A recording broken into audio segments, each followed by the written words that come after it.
কালিদয়। দয়া করো আল্লাহ রসুল রাজা দক্ষিণ রায়, চৌদিকে দেই বন্দি আমি বনো বিবিমায়, চৌদিকে দেই বন্দি আমি বনো বিবিমায়।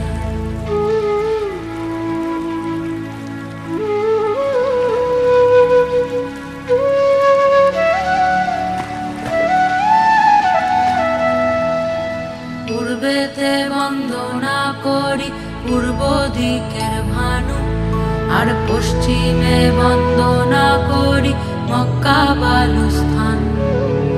উত্তরেতে বন্দি আমি পর্বত হিমালয়,